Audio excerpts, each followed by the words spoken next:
je parle du football, du Christ rédempteur, de la samba et du carnaval, à quoi pensez-vous? Bien sûr, c'est le beau pays d'Amérique latine, le Brésil. Le Brésil se trouve en Amérique du Sud.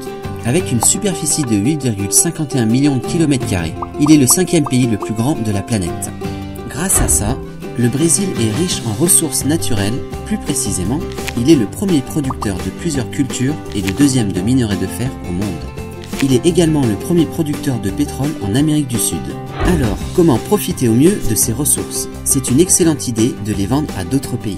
Comme un grand pays exportateur, une grande partie des produits d'exportation du Brésil sont les produits agricoles, les minerais de fer et le pétrole. Depuis 2008, la Chine est toujours le plus grand partenaire commercial international du Brésil. Le volume des exportations brésiliennes vers la Chine est le plus important dans les exportations brésiliennes.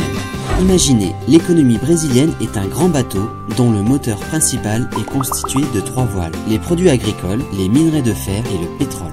Avant la crise économique de 2008 et après l'entrée du Brésil dans les BRICS en 2009, l'environnement économique était avantageux, les 3 voiles permettaient inévitablement au bateau d'avancer à toute vitesse. À cette époque-là, le PIB du Brésil atteignait 2,6 billions de dollars. Cependant, quand la crise économique est arrivée en 2008 et que les prix des minerais de fer et de pétrole ont chuté en 2010, les 3 voiles de produits de base ont ralenti le bateau. Le PIB du Brésil a ainsi connu une croissance négative et a baissé jusqu'à 1,7 billion de dollars.